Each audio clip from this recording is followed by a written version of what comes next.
everyone. I'm Michael. There. Jimmy.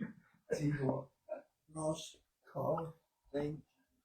And there's Tanya coming. Nice. There we are. Okay.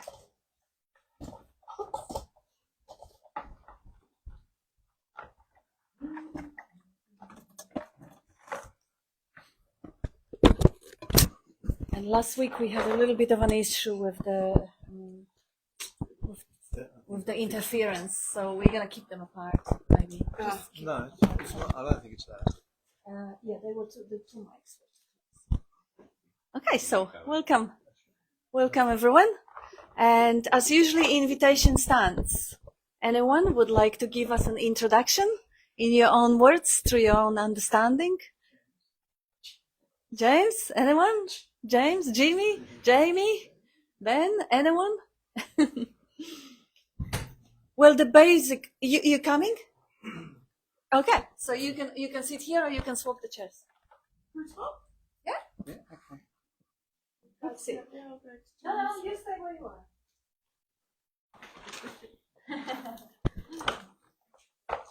Change of perspective. Hello, everybody.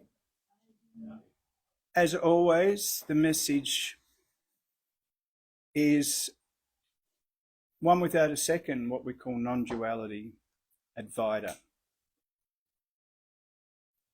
It's a very, especially the way it was presented by Bob, I've never seen it expressed in such a clear and simple way.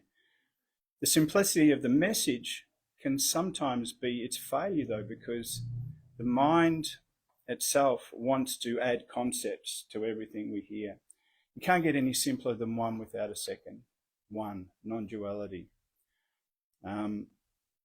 So the message is you are already that. We are already whole and complete. This is all there is. This is it. So start with the fact that you're already that.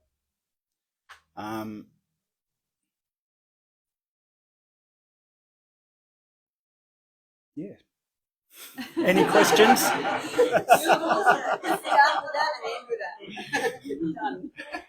Well, you know, because it's the nature of the mind to want to come in, yeah, but we're already that, but this, but that. And I guess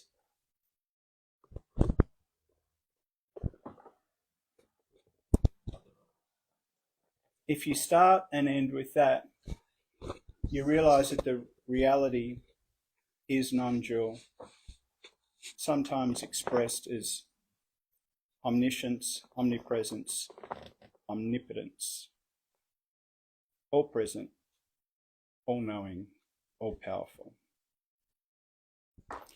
In that expression of reality, it leaves nothing for any other concept. For you, for me, this idea of us as a separate, independent entity just vanishes. And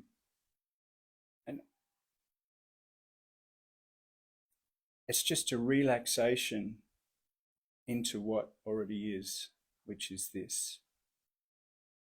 which is basically the five senses wide open.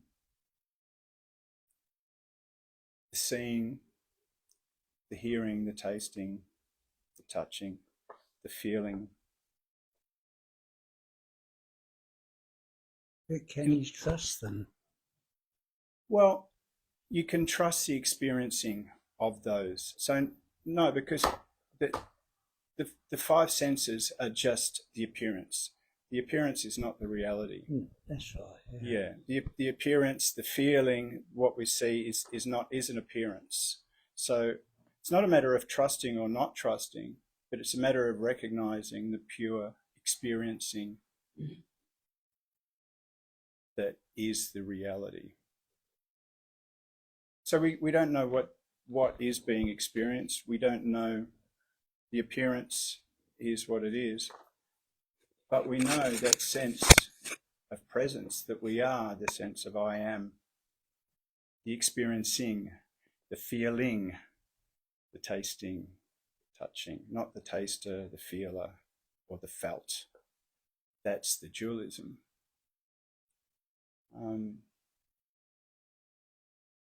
So I think, and just, reviewing Bob's teaching, I don't think there was anybody that was, and it's not a teaching either. And Bob was never a teacher. There was nobody but be taught. He just had a very, very clear message to all of us that we are already there. Full stop. There's a temptation to want to go on and expand on what that is. There really is no need. There's no need. Whatever concepts may appear on this are it as well. And there's a sense that the sense of the seeker is that this needs to be somehow different. This isn't quite it. And that's the concept. And in a lot of other teachings, there is a concept that there is something to get, and that there is some future time when everything's going to fall away and the reality is going to be revealed, or the concepts are going to stop, or whatever. You notice that there's a subtle sense of always something to get. Bob's message was so clear because he never dangled a carrot in front of us. Never. He would sit there and listen to your stories, but he would just come back to the fact that this is it. This is it. Doesn't matter the concepts that are coming up. Doesn't matter the feelings that are in the body that are, there's a contraction here, or that's it too. But what about, that. Come back to the fact it's a very, very clear message that whatever is appearing is only that. And there is only that. We're not the body. We're not the mind.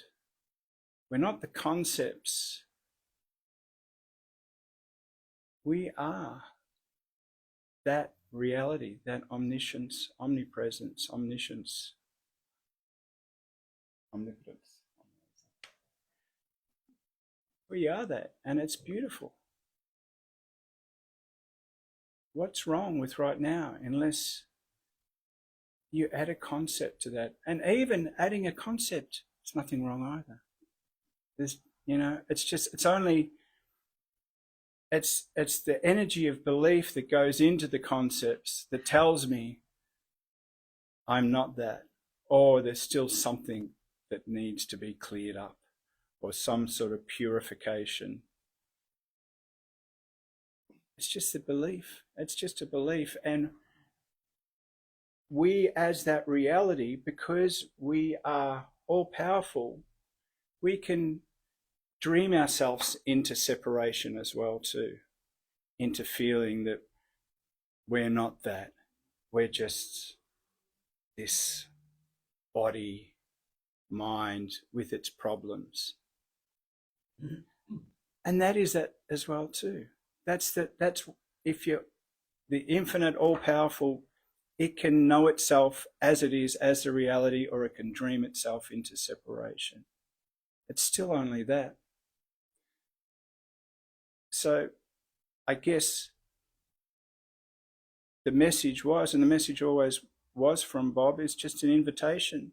If you like your story and you like the dream of separation and you want to keep it and keep seeking, by all means. It doesn't change the fact that you are already that.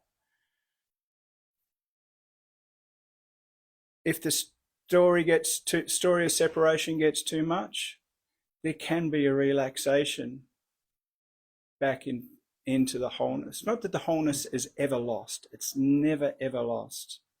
It's just dreaming. It's imagination. We have that power. We're dreaming. All of this appearance is our creation. And it's wonderful. And the stories that go on and our life stories, it's wonderful, you know.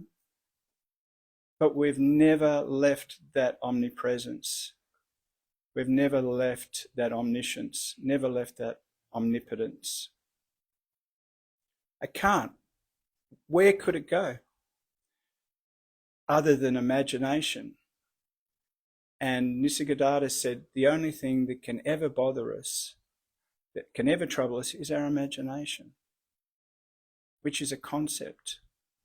Concepts that come up and tell me, you know, I'm not good enough, or my life's a mess, I've got all these problems. The concept is never, ever the reality. The concept, the concept fire can't burn your mouth. You can't quench your thirst with the word water. Yet we take these concepts on and we take them to be the real. This concept, I am the body, is a concept. In your experience, in the experiencing, the body's an appearance. The experiencing of that open presence awareness that we are, there is no space, no time. There's just the wide open awareness in which there is nothing wrong.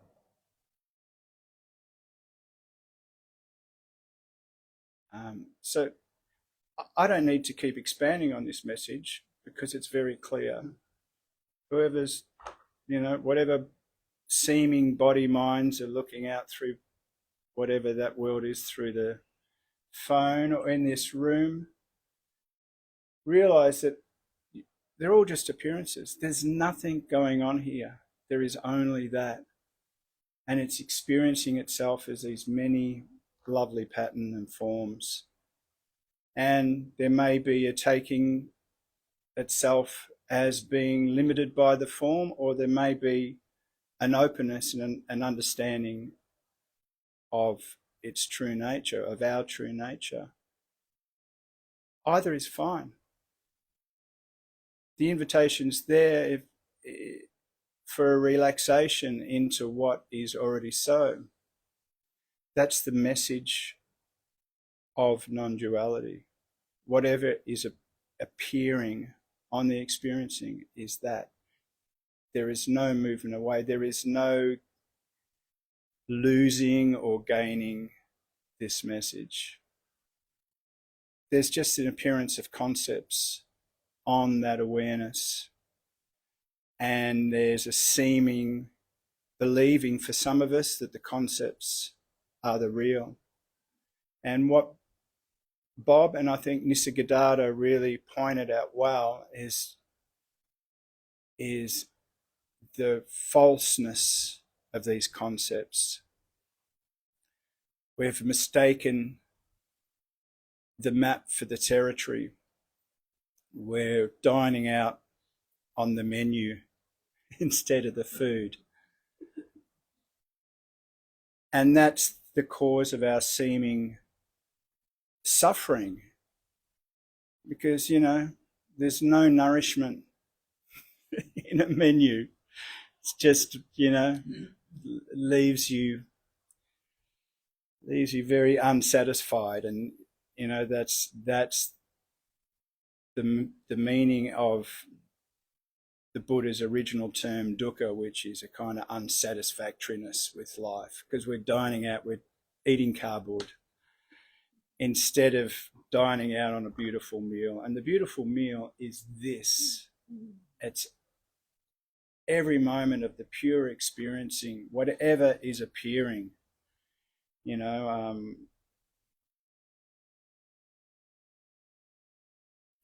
a dropping of those concepts. as it is. Just as it is, nothing added. Non-duality. What can you add to one? You can't get much more simpler. And I guess I was listening to Bob the other day, and he just made it clear again that really this is so simple that we just keep stepping over it. It's the nature of the mind to divide, and we want to complicate and add concepts, questions. Yes, but. And what can happen is a kind of dropping of those concepts when you realize the concept is not the reality, that there's a kind of relaxation into this, which isn't done by any entity. It's just a natural relaxation. It's the natural state of what we all are without a concept. And in the seeing of the invalidation of those concepts, then the concepts can continue to appear in whatever form they appear, because we're not doing the concepts. We're not the thinker of the thoughts. We're not the feeler of the feelings. They're all just happening. So you're never going to think yourself out of this. You're never going to feel yourself out of this. Never going to be able to release the contraction that's feeling or quieten down the disturbing thoughts. Just a natural relaxation into that natural state. And realizing that nothing has to change. That's the biggest realization. And I'm sure Bob is the only one that I've seen with that message. Nothing has to change. Just about every other teacher I've listened to, there's a subtle, when this happens, even if the message is subtle, there's a subtle that there's going to be a falling away or something like that. Bob's message was so clear because this is it. There's nothing has to change. Nothing. You are already. Is there anybody in this room or out there that isn't present and aware? I'm hearing, yeah, that's it. There's a natural presence awareness that has been with us this whole time. And it's so ordinary that it's easy for the mind to just walk right over it and just miss it. And we can all recognize, I don't know, is there anybody here that doesn't recognize that presence awareness in the immediacy of this? It's so obvious. Doesn't matter what concepts are coming up. Doesn't matter the feelings. We are all already that. Start with that, finish with that, end of story. Beautiful. Ah, yeah, magnificent. Go on. Oh, I have nothing. Nothing. Nothing. Nothing. I have nothing. No, it was Yeah. beautiful. And the final statement really kind of recognize. Nothing has to change. Nothing needs to change. It's a recognition of what is already so. There is no becoming. There is no doing. There is no practice. There is nothing that can get you as an imagined character to realizing that you are not an imagined character. It's impossible. It's not difficult. I have those individual calls, and very often the theme that constantly reoccurs. Yes, I understand intellectually, but it is so difficult. It is so difficult. I remember times and then I don't remember. It's not difficult. It's impossible. It's impossible.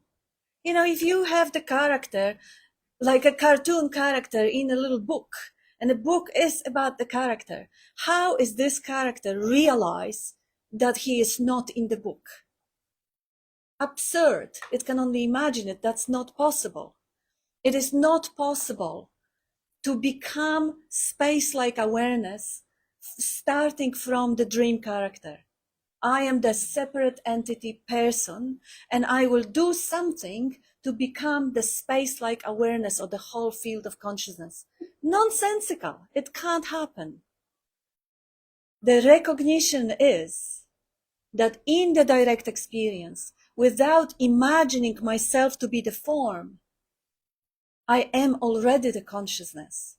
I am already the consciousness in which the room arises and the form arises and the thoughts arising and the habits, maybe a bad habits or a good habits. Like again, like Jamie was saying, nothing needs to change. The realization doesn't guarantee that overnight the dream character will become a saint and will never have a bad negative thought or any thought. That's nonsensical also.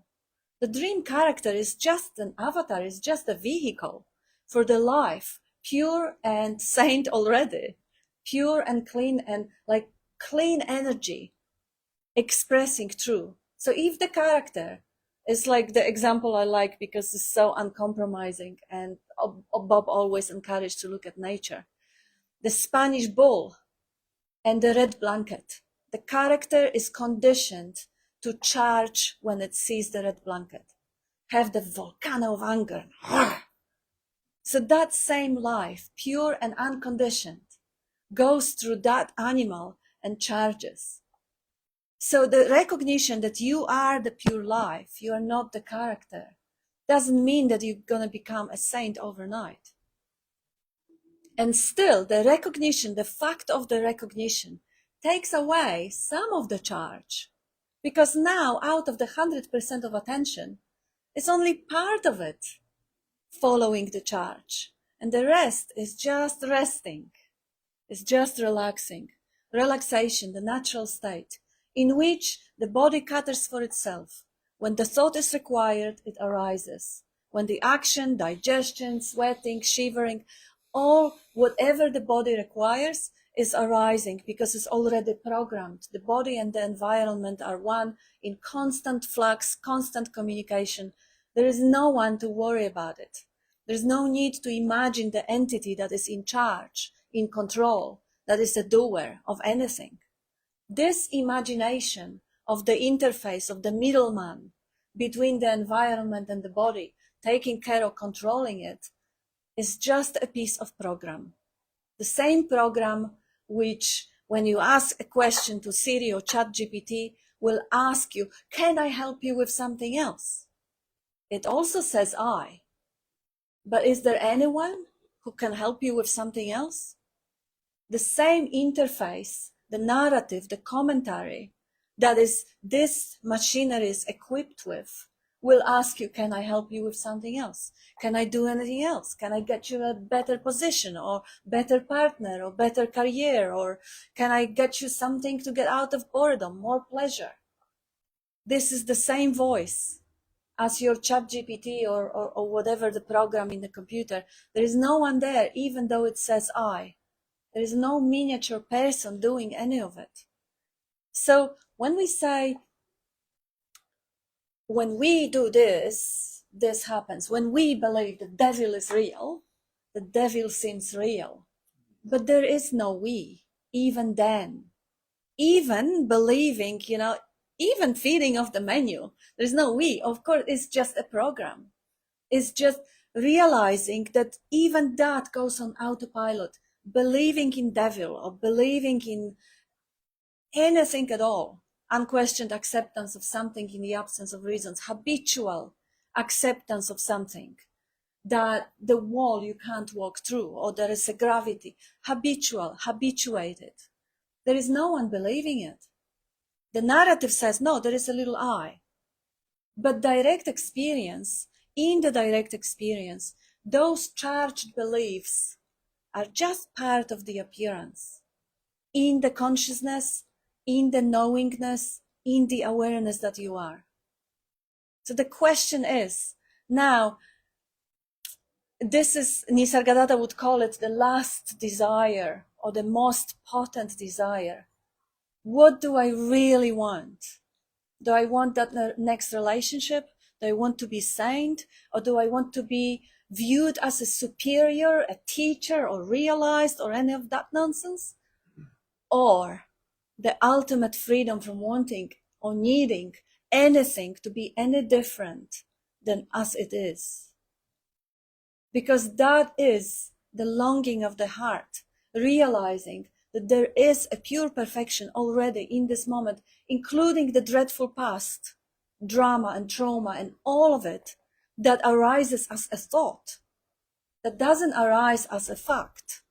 Even as we know the relations from people who survived wars and they were in the battlefields and they could see their friends being blown away and the limbs flying up and high. Even then, there was no drama and trauma. It was just responding to the moment as it is on autopilot. Nobody could think it through. Even as you drive your car and you quickly put on the brake when something comes up, thought is too slow. You would be that half a second too slow. It happens on autopilot, recognizing that there is no one doing anything at all. And resting your case, resting as awareness. It isn't even done. As Jamie was saying, there is nothing that needs to be done because there is no one who could possibly do anything. The recognition is spontaneous. And that spontaneous recognition may arise in the response to him speaking, or Tanya, or anyone else. We're going to invite everyone to actually bring up those frequency of clarity, to invite the spontaneous recognition going through the, like through the echo.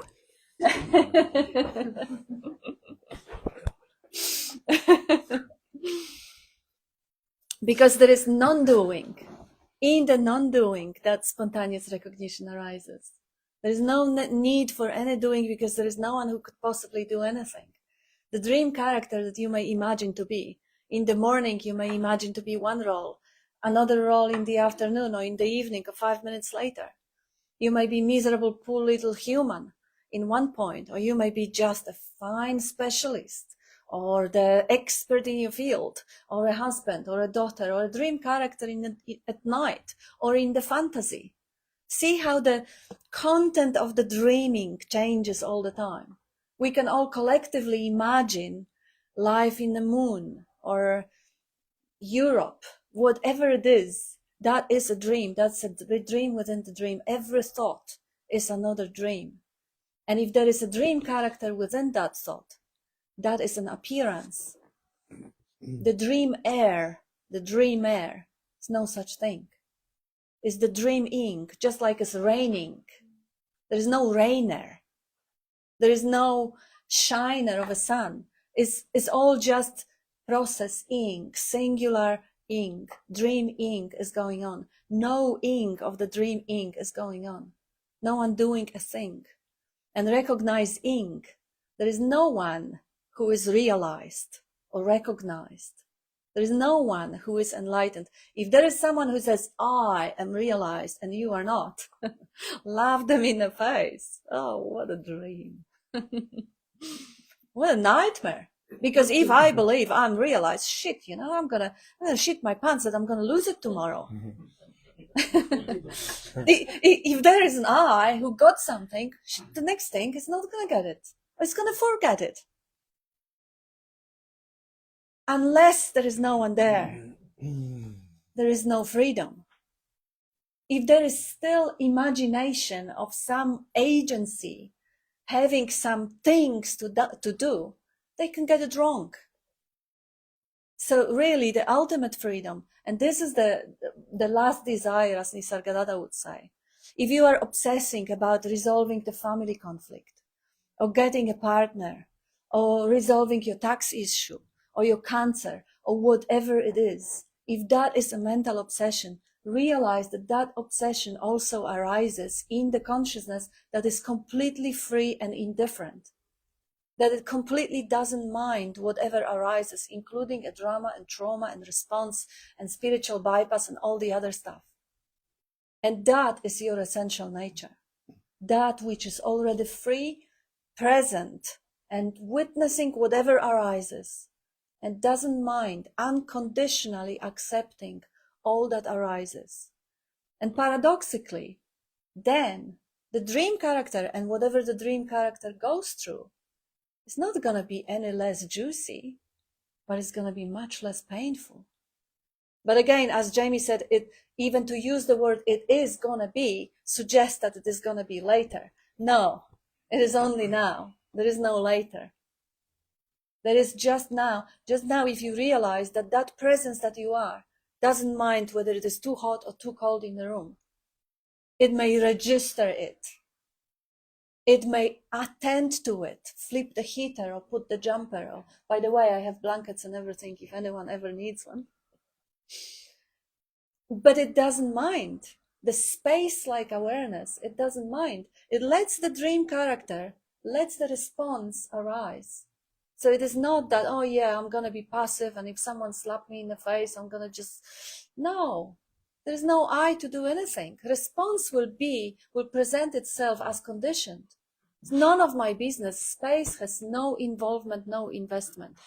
And dream character, what a privilege to be the life equipped in the pair of eyes to see the beauty of this moment, and a pair of ears to hear the beauty of this moment, and the body that can sense that temperature, too hot or too cold or just perfect. That sensations are absolutely and completely here. This is not about this, what is this association and seeing it from the fly on the wall perspective that this is not I. It is all of it. It's included. The body is included. Sensations are included. But with that inclusion, the awareness is also included. So when there is a point of devastation, the subtle joy of the capacity to feel so strongly is also included. It's not excluded. I'm not exclusively the dream character, the costume. The world is included. And I think this is enough.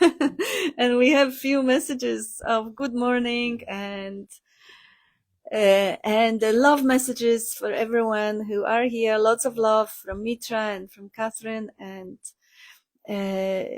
Simone says, let the thought ride on the breath. Inspire, expire. Just breath that thought out. And this is from Sailor Bob. Happy non-doing. Okay, so now the invitation again. Contribute and bring up that is thousands aspects which Bob has brought into the picture, in which we could look at that beautiful, simple message of love and appreciation for the pure presence that is never not here. And it can't be, it can't be obscured in a way, but it can't be undone. It cannot be here. No matter how strong the mental obsession about something or the other might be, the being is still first. Without the being, without the consciousness, no mental obsession can ever be present. And I like to call it mental obsession because it kind of brings it down a little bit. It takes because we naturally, again, the dream character is so inclined to be taken by that train of thought and experiencing, and so enchanted by the drama, and the more dramatic, the more enchanting. But when you see it for what it is, it's just an obscuration. It's just a mental obsession. And you don't love it any less. Actually, I appreciate it even higher. I see it for what it is. And I still say, wow, how convincing, how brilliantly presented, how real. Politics, yum. Medicine, goodness. Sicknesses, family dramas, wow. Wow. What a ride. What a ride. Yay. It's never still, is it? It's up and down, up and down. Always delete. Yeah. Mm. Yeah. Yeah. I really have nothing to add but that. Come on. Oh, I've got nothing to add either. I'm blank. It's empty. It's still. I mean, I have had like the power of the mind though, and following the mind is just, it is staggering. And it's, even when you recognize it as being the mind, I mean, I love that sharing that that's it too. That is that. And it's only wanting something to be different, chasing something else, chasing a different state. And it is so enticing to go down that path. But it's just that. So that's it too. That's tough. That's tough. That story character to get and to accept. It's just, that's it too. Absolutely. Yeah. It's just part of the landscape. Jamie, yeah. You mentioned the power of the mind. I disagree. What power does the mind have?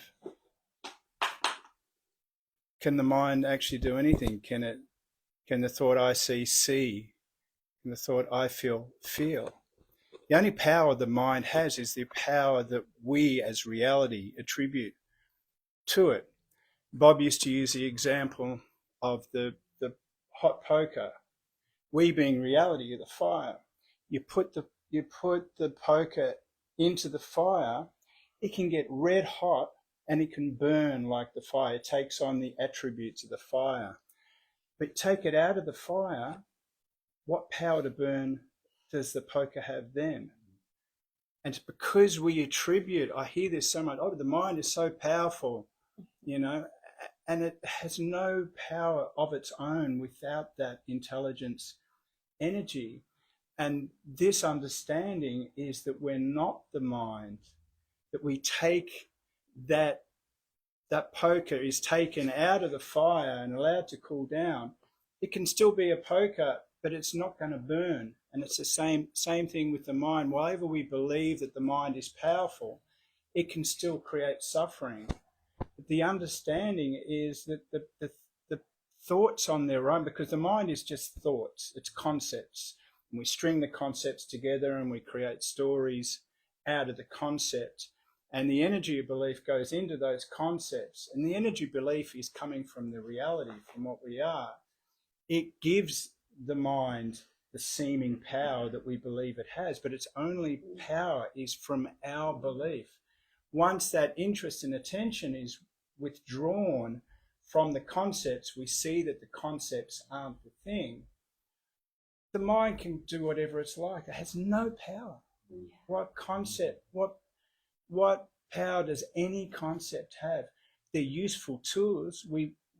Concepts are useful for pointing out things in reality, like we're using concepts now to point to something. But the concept that the mind is powerful is just false. It really is. It has no power without that intelligence that we are feeding it with its interest and attention. And what seems to happen, and what has happened here, is that interest and attention goes out into the whole manifestation. And really it's just an interest in what's happening rather than what could be happening and what did happen and maybe, and you know, and the mind as a tool is very, very useful, but it's not powerful. We are the power. Yeah, just even calling it that mind makes it, objectifies it. It becomes an object that then something identifies with it as being an object, but it doesn't exist. It's mental preoccupation or thinking, but it's not an object. Yeah, Anita, you go. Yeah, and there's that. The thing is, all of that happens within the present moment. I just really feel great power in whenever my mind tries to create a story. There's only now. There's only ever now. Ever was, ever will be there, and that doesn't even exist either because it's timeless. It's highly creative. There's this constant movement and changing, but it only happens in the now. It can never happen anywhere. Even the recalling of the past, imagination in the future or whatever is now. And that's why I feel the creative process is a very interesting instinct in this experience, right? Because the creativity, I mean, all of those things, past, present, future, all happen in the now, right? Yes. And that the creative thing is quite separate to memory and projection into the future, wish fulfillment. You know? So creativity has that presupposes that there's somebody or something happening has a creativity, but the experiencing of the present moment is highly creative. Because there's ever changing, ever constant movement. And the other thing is about concept of I, self, the small I. When you realize that there is no other, if there is no time, there is no distance. How can there be distance? If there is no distance, how can there be another? It cannot be. We are all that. We're the furniture, the other. It's not like we all as humans are that. No, there is no separation. And we are the space that occurs in. That is such a profound unfolding, or whatever it is, seeing that, and that means that it is ever flourishing, ever new, and you don't own it. The small you doesn't own it. The freedom and the end of suffering that brings is really quite profound. This experience here is there isn't you to own it. Yeah, there's no you. No. Yeah, There's one. That's all. Yeah. Great. Just one more thing that is about in the present moment. There isn't an acknowledgement or a knowing or that stuff. It's a quality, knowingness, experiencing. It's a quality. There's nobody that knows. Yes. It's a ness. It's a knowingness. Experiencing and that thing. Anyway, so that's just These discussions usually start with the mention of Advaita, Sanskrit, not dwa, to Advaita. And then in Advaita, this that Anita called the self, meaning this self, is known as the Atman. But then, to confuse things, there's the Paramatman, the Supreme Self. At the same time. And that sort of confuses the mind, because there's in the different Sanskrit texts, there's this differentiation. So then the thinker gets to work on that. Let's go back to the concept of not two things. There can be no Atman or Paramatman. It's only a mistaken identity. It's like if you use the example of the snake and the rope, being the feeling of separation, of being an individual, is you see the snake, and it's pointed out that the snake is nothing other than a rope. It's harmless. There's not two things there. There's not a snake and a rope. It's non-dual. There's just the reality. So that dividing it into Atman and Para-Atman, it's come back to not two-ness again. They're just more sort of concepts that get overlaid on that. Whether you're seeing, it's like saying that there's a little self, a small s self, and the big s self. It's the same sort of concept, there is only the self, the one reality.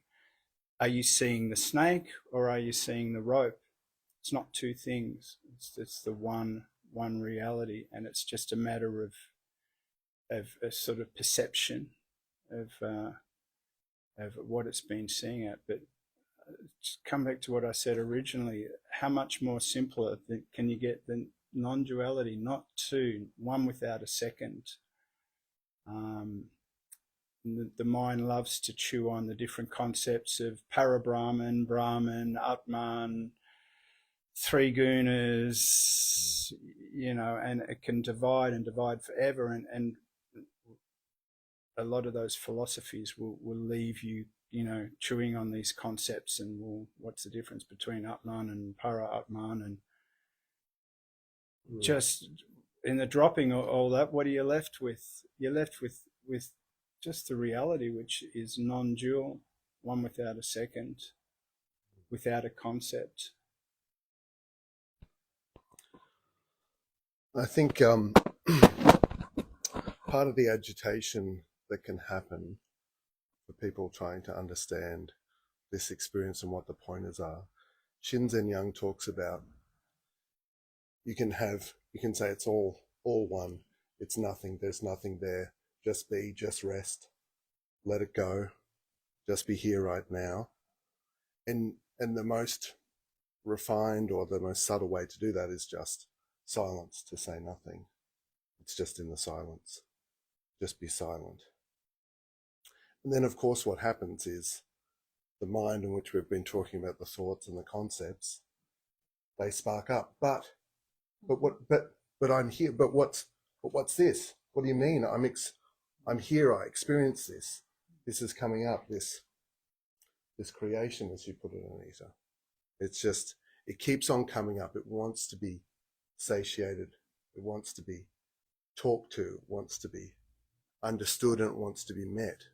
And so for many people who are new to this, and there's a lot of beautiful concepts pointing towards this, and in Zen they call it, a gate, or the gateless gate, yeah. Right? It's not really a gate, but it's a gate. And I think one of the ways to experience what's happening in the room is to see each of these pointers as a gate, as the possibility for just that rest to happen, just to step back to happen.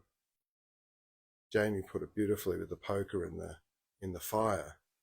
The poker doesn't get hot without being empowered by the fire. Some of the words that I like to use for that is to blend with, to fuse, like a knot, to identify. I empower by the consciousness.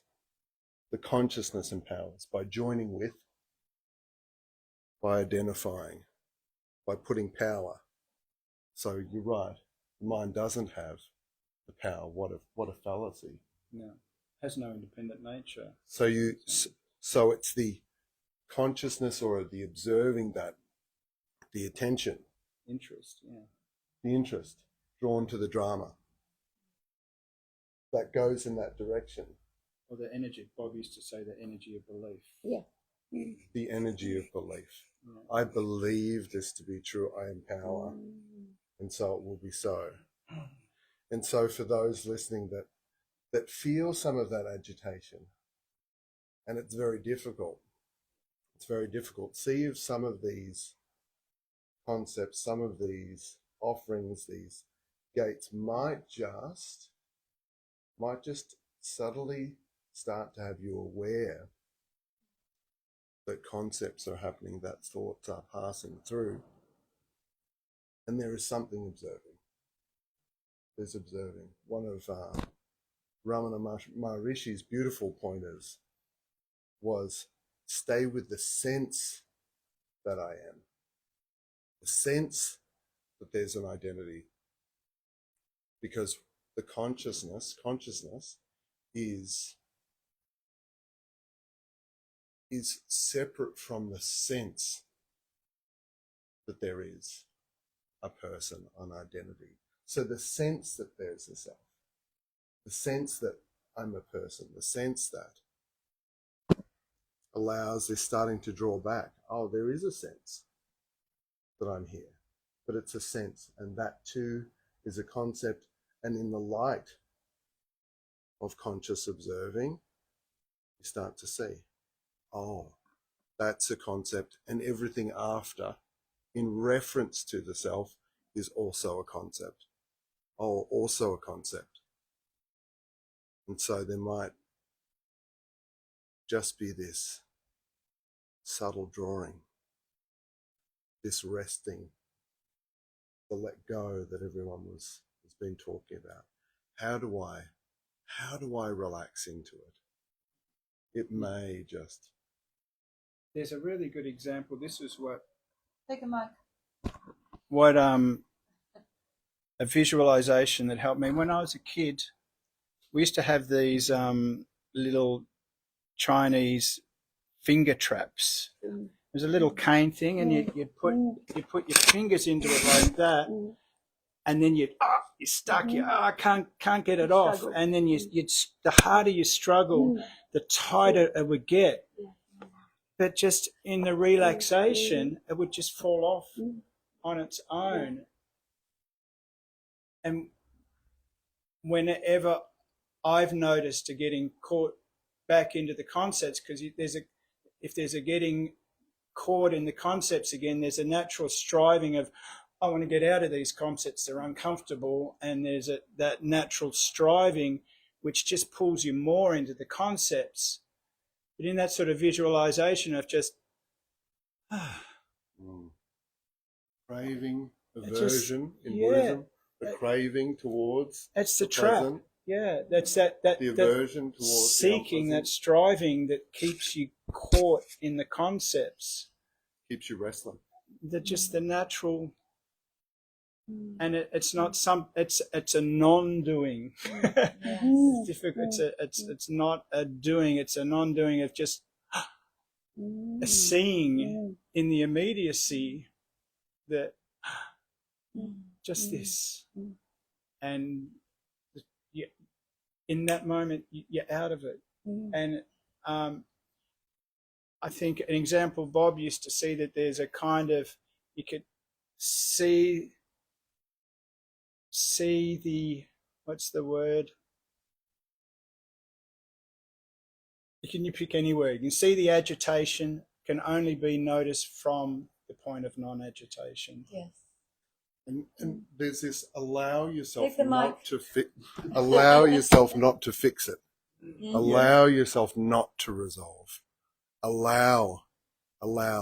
There's this tension between one substance, so I must be all of this, and I also am not all of this. And it's very enticing, this back and this forth, right? That's happening.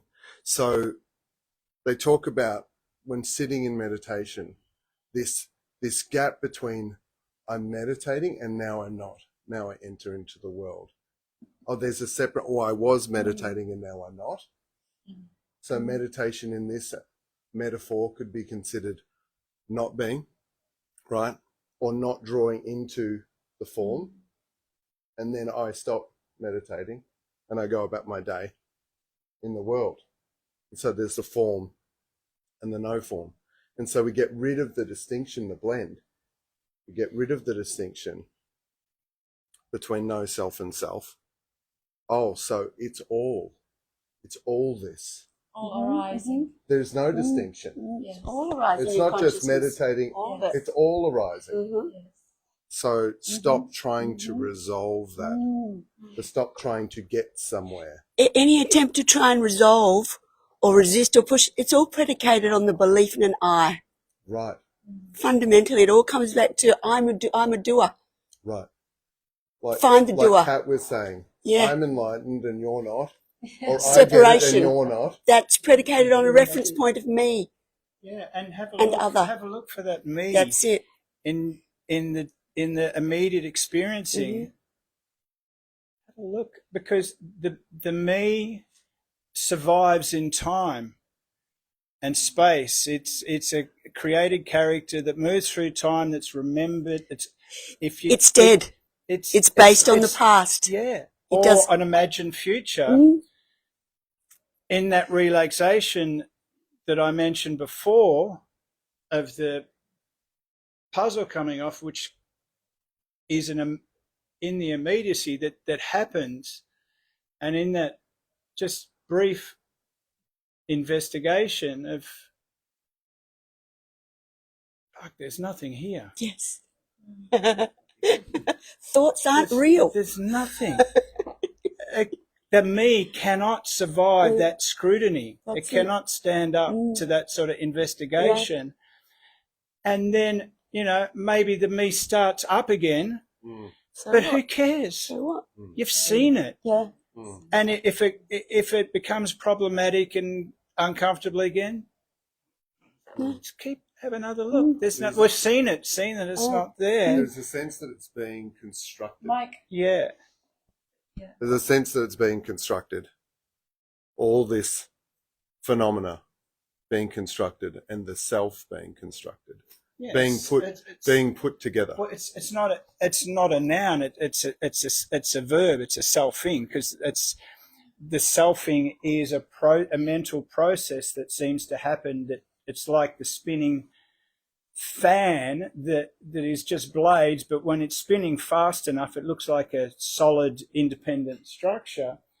And in the way the mind is generating concepts, that's why there's so much thinking occurs, because to feel like this process of selfing, to feel like an independent entity, takes a lot of generation of energy of belief and thinkings, and in the actual immediate seeing that,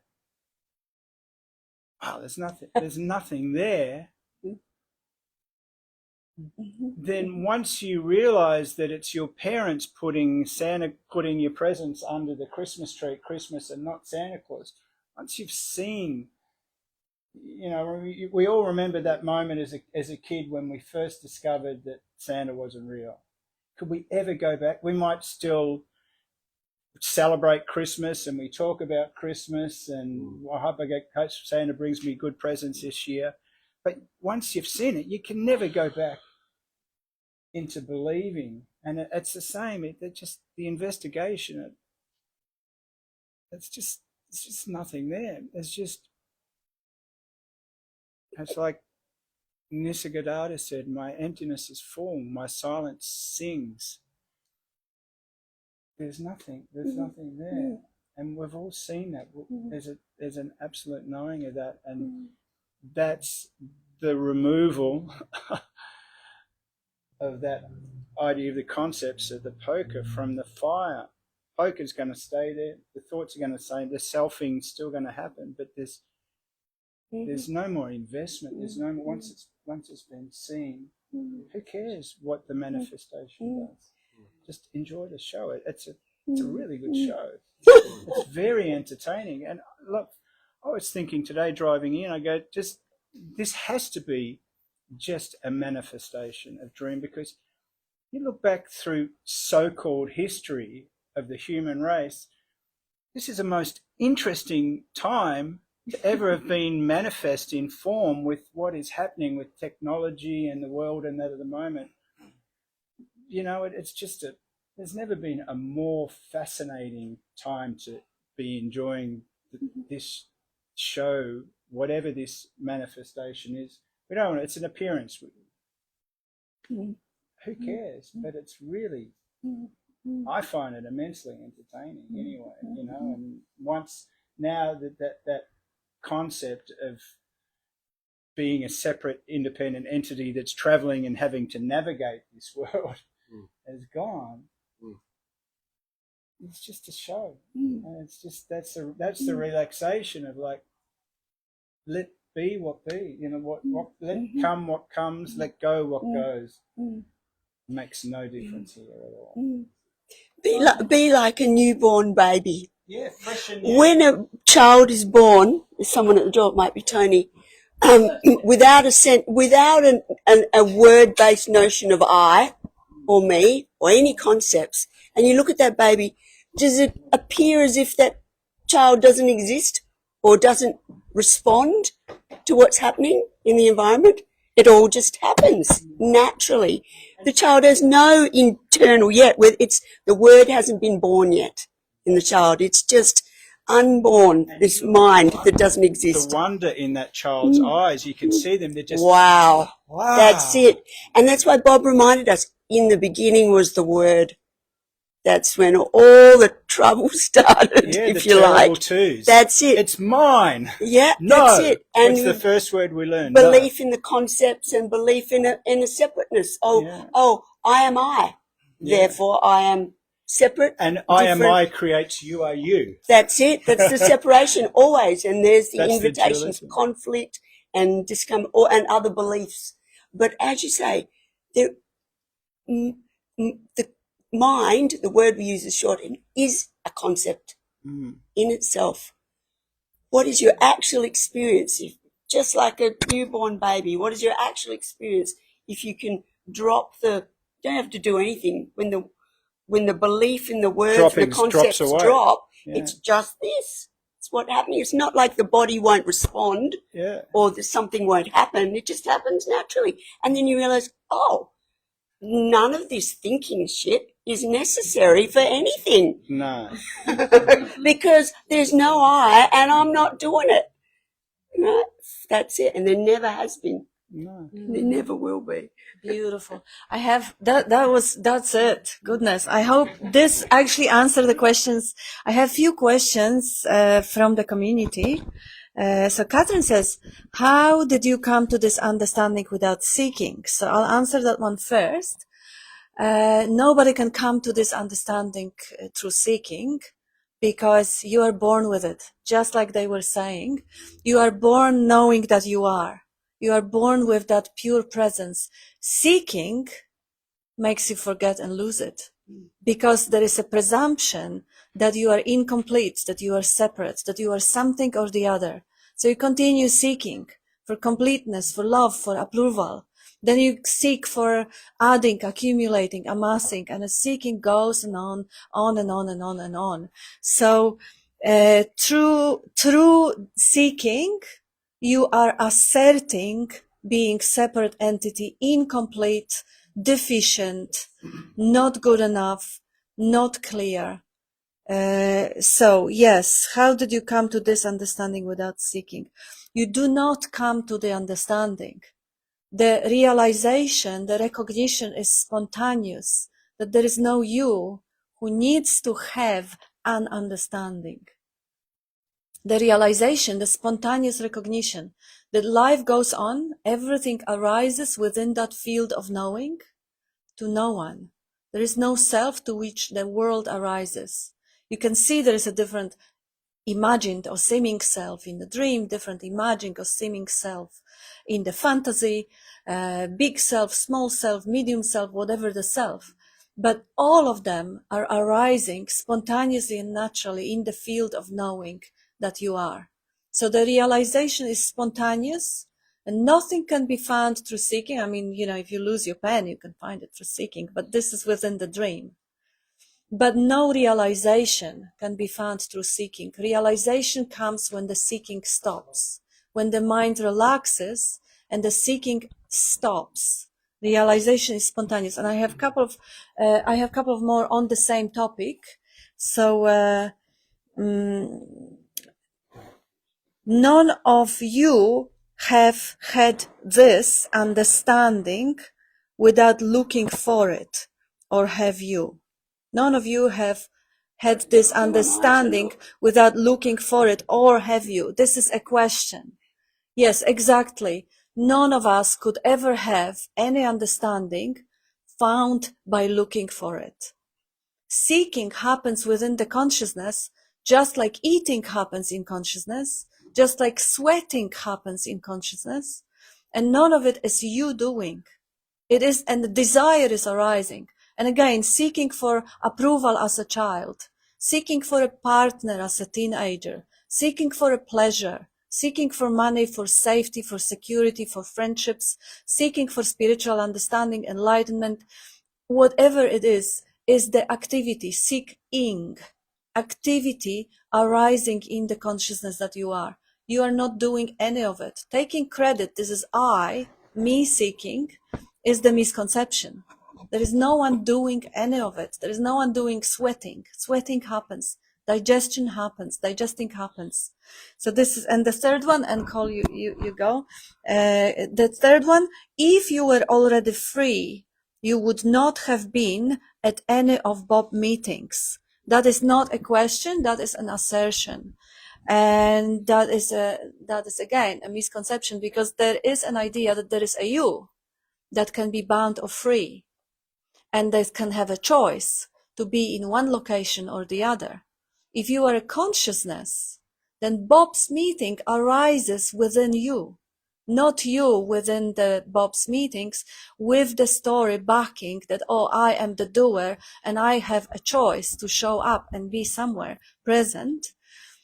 See the questions, and thank you for it. Thank you for all those questions, because they are common questions coming from the position of being a dream character. And we love those questions and we deeply appreciate them, because we can deconstruct them and we can show how the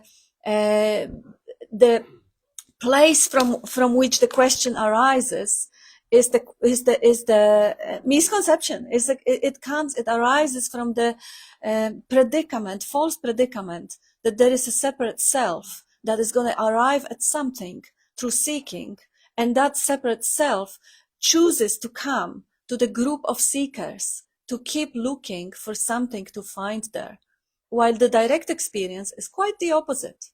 Direct experience is, I am here. This is the direct experience, without the backing story that I am here because I was born and I came here and blah, blah, blah.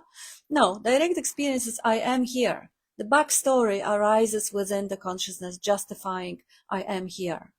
And the content of here is changing. The content of here, in the morning it was a bedroom. Right now it is this lunchroom. Later on it may be yet something else. The content is changing, but the direct experience is I am here. And even to say I am, it says that I'm referring to something.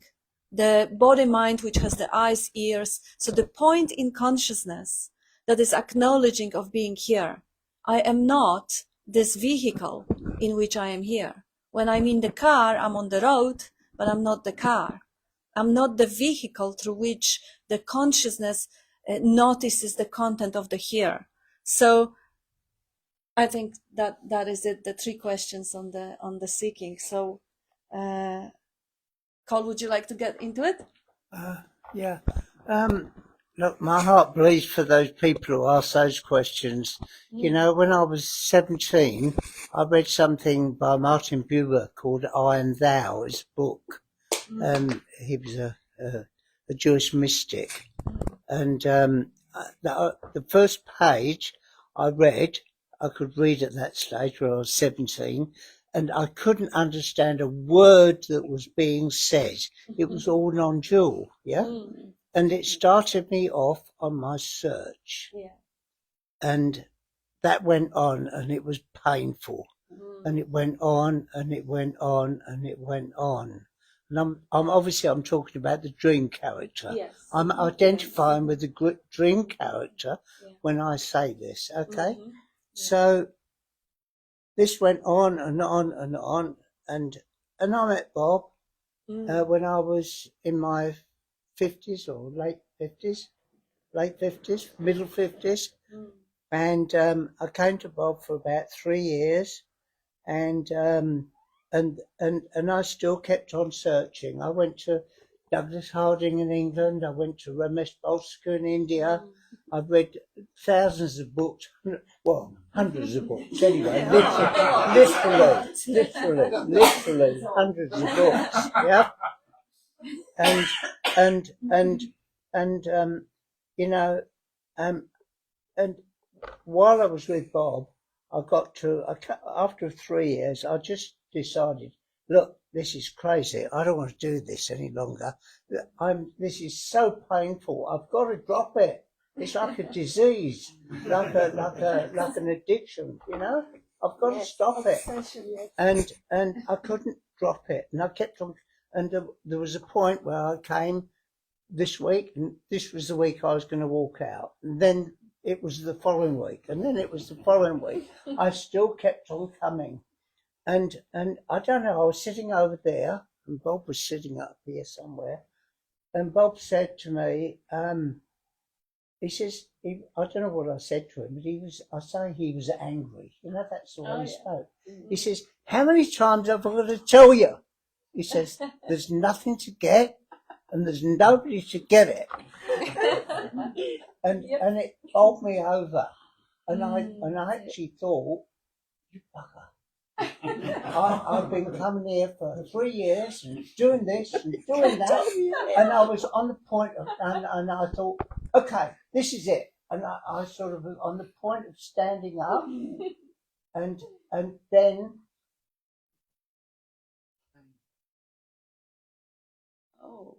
there was nobody to get it, and there was nobody there.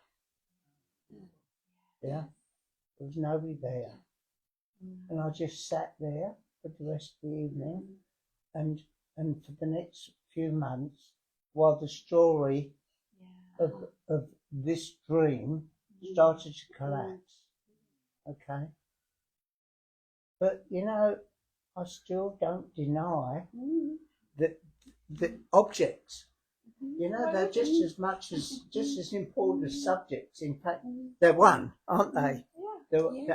This is just as important as anything else, and there's a wonderful feeling about the objects now. They don't matter. Nothing matters. You know, and that's wonderful. Where in the final crunch, nothing matters. And you know, so as I said, my heart bleeds for searchers. You know. Yeah. But I don't know whether that helps or. That was beautiful. That was beautiful. That was awesome. Thank you. Yeah, well. Dean, you were going to say something. This one too. Yeah, that's it. I'll just Of course. Look, having worked in healthcare for most of my life, the greatest suffering is in mental health, where people believe in the self, that there's a self that's suffering.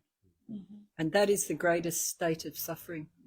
But also, suffering has within it the kernel of potential for complete transformation. Yes. So, so the belief in self and the focus down on the individual and the individual's experiencing and all that thing is a thing that leads to directly to suffering, or is suffering manifesting. It's just a qualification. I think there was a question before about, you know, how can you ever come to this understanding without seeking or in the story of me, although there's always been a subtle seeking my whole life, but the idea of me had become so dysfunctional and so unworkable that in that total dysfunction of this idea of me, there was a spontaneous collapse of realizing that I can't do this. Like, I've totally failed at my life. I've let my family down. I've destroyed my whatever. This is many years ago. This is the first glimpse into the reality, that there was just a spontaneous, you know, rock bottom of, I give up, like a throwing my hands in the air and go, fuck it all. And in that was a spontaneous falling away and a feeling of great relief. And of course, it wasn't long before the me came back in to claim what was experienced. It comes back in, I've got this thing, I'm going to go and teach people, and you know, and it comes back. But it was like catching a cold or something. So there was no looking. I wasn't looking for any reality or anything. It's just that the me, like what you said, had become so suffering and dysfunctional that there was a spontaneous collapse and a quietening down of all of that. I didn't understand what that experience was. I had no background in any of this sort of information, but that started a seeker then, because I go, oh, I want that back, whatever that was. And then, then I become a vegetarian. I started meditating and become an acupuncturist, and I did all the spiritual things, going, well, I've got to work really hard to get back to that. And that actually intensified the suffering. It was, by the time I met Bob, I was in such a shattered state. I go, fuck, I've done everything. I've got a spiritual job now. I'm meditating. I eat only vegetables. And I'm like, never suffered so much. And this is just awful. And I couldn't stop. And it wasn't until Bob just sort of put a stop to all of that.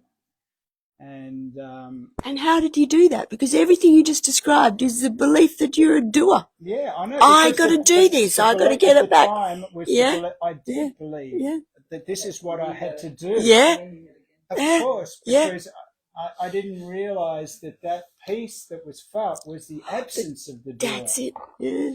So that the doer also comes back. I got to get that back, and I'm going to read all these books and listen to all these things I've got to do to get that back. And that was the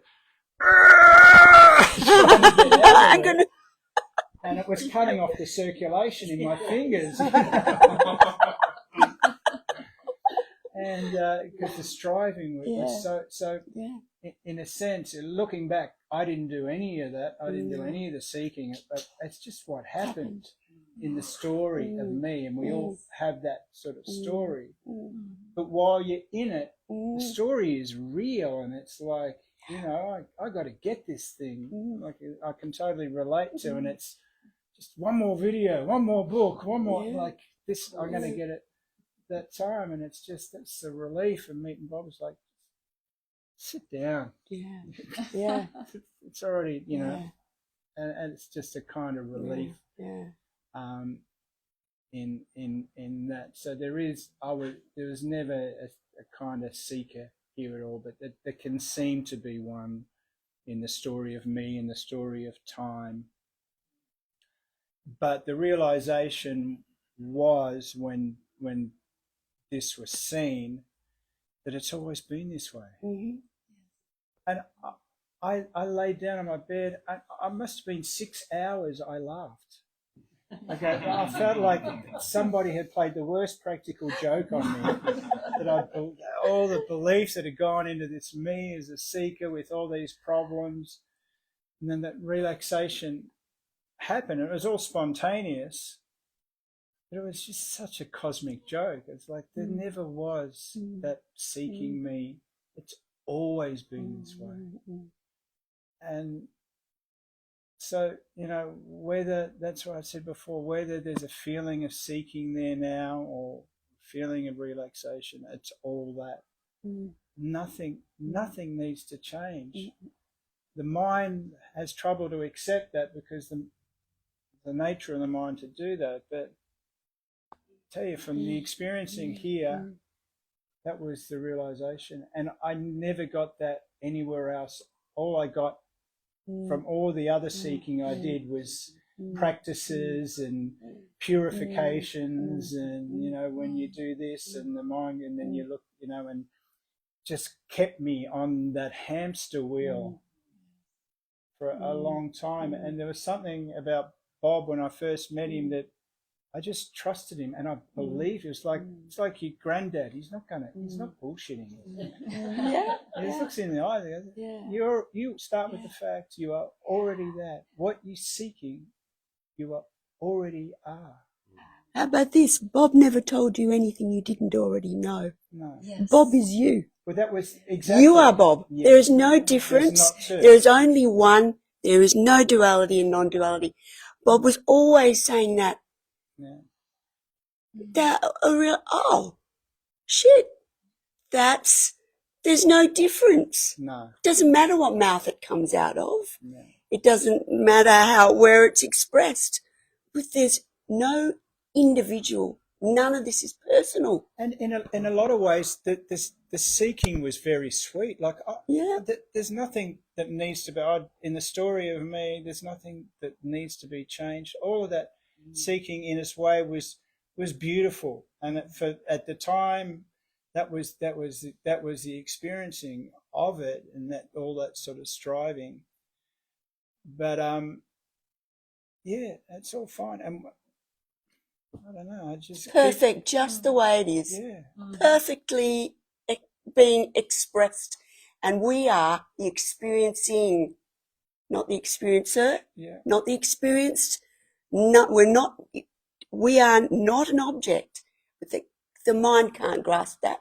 The mind doesn't exist because the mind works in objects, pairs of opposites, objectifies. It's all it can do. Yeah. It's fine. It's the tool. It's the limitation. But you know it. You don't need the mind. When you're born as a baby, conceptless, without an idea of an I or a me, And there's experiencing. What I noticed when that sense of being the doer dropped away, because there's a feeling of, well, who's going to run my life? How am I going to pay my bills? That just at the right time, the intelligence is so beautiful that it just thought will appear in your mind. So you better pay that electricity bill. Yeah. You go, and you go, it's time to be paid. You're not always thinking, oh, well, I'm going to pay that. Like, everything that needs to be known or needs to be acted upon will just spontaneously arise in consciousness at exactly the right time. You don't need to be there. The action will come. The right thought will come at the right time. In fact, that having to feel like you've got to navigate your life is the impediment that causes the issues of the blocks. When you just let life flow, when life just flows, the right actions and the right thoughts appear. Yeah. All will be done for you is an old way, an expression, I think, from the Bible or something. But you are not you. That you think you are. You are not this little mini me. All is just happening. It's just a way of saying to those who still don't quite get that there is no you, there is no one to get it, that it's just happening. Everybody, you can't relax, please relax. Because it's a big dance. The universe is it's dancing. Yeah. Yeah. I have a question here, Jamie. This is for you. This is again from Catherine from the community. Jamie, you said the seeking was sweet, and also I just say this, Catherine. I never met anyone in this room who would actually confess that they came here to persist the identity of seeker. Even if there was a seeking and someone come here because they identify as a seeker, they come here to stop being a seeker. No one wants to be a seeker forever. I mean, the idea of having identity, any identity, seeker, finder, enlightened, whatever, is just an idea. But Jamie, you said the seeking was sweet. It was for me too sometimes. There was just a sweetness of a I dream. had my little meditation room set up in my garage. I used to wake up in the morning and I'd sit there for 45, because I read the Paramabharat or something like a Buddhist thing, and it told, you got to do in the morning and in the evening, and I had my candles and my incense, and I'd have these wonderful open experiences. Of course, they'd come and go, and a lot of it was brilliant. And,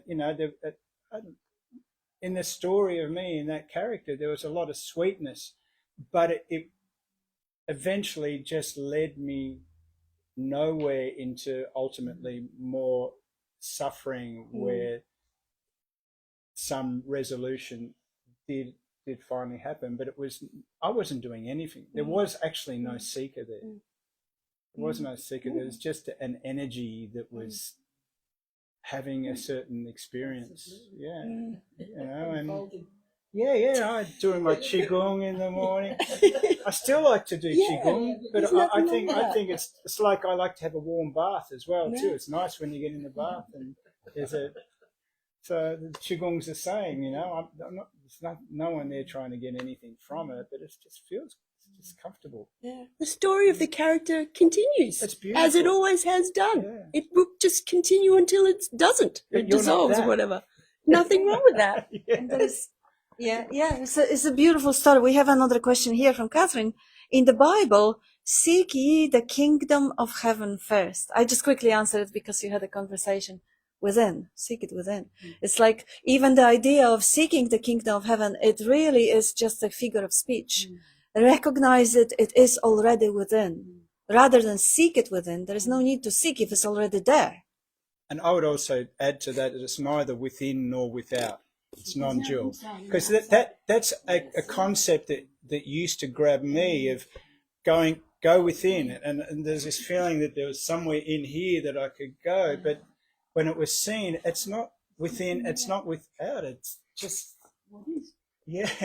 It's just But it is, but it can be confusing. it is undeniably within that which you are, the consciousness. It isn't within the body. No. It isn't within the skin, that's Not for because sure. That's where we look in the body. Yeah. No, it's nothing to be found in the body. You can find the blood and No. yeah. It is the fabric, the matrix, the fabric, everything is that. Yeah. There is no duality and non-duality.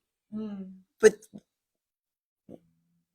except knowing that, there is no separation. No. That's it. Say something.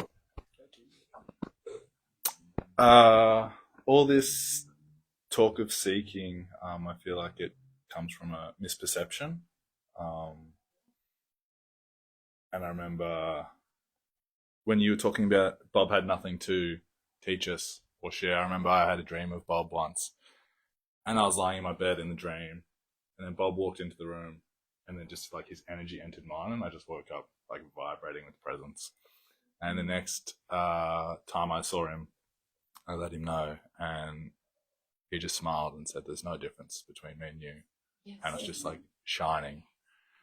And I think, touching on the seeking again, there's an idea of me being in the world when in actual fact it's like the world is in me, and there's no edge to being. Like I think you were talking about the within, without.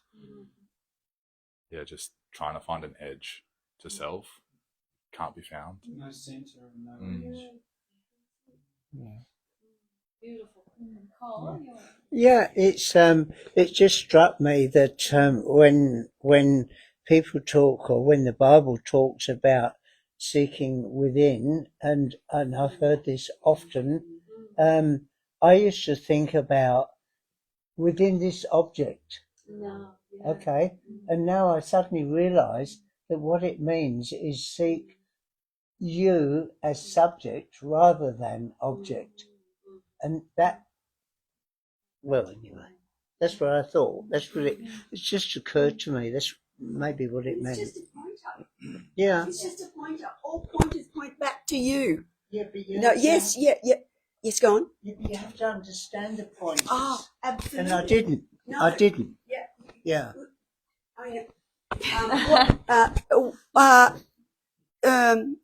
Yes and no.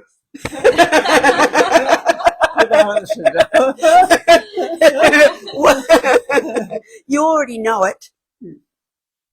You know that The you are. understanding is that you know that you are. Yeah. Trying to understand the complex, worded pointers and this, and really get into it, understand it. Just it's more thoughts. It's more, cards on the house of cards. Yeah. So Bob would say, watch the mind, see how it works. That's it. Full stop. Realize when you look within, okay, it's a way of expressing. You can't find any one. You can't find a reference point. You can't find a boundary. Holy shit. It's just what's happening. That's it. Yes. And stop there. Dean, you want to have a last word? Last word is done. No, it will be done. No, it's done. Thank you for everyone for coming. Thanks for everyone for watching. Thank you everyone for contributing. And there is no such one as such. There's only one. Contributing, expressing, sharing as everything.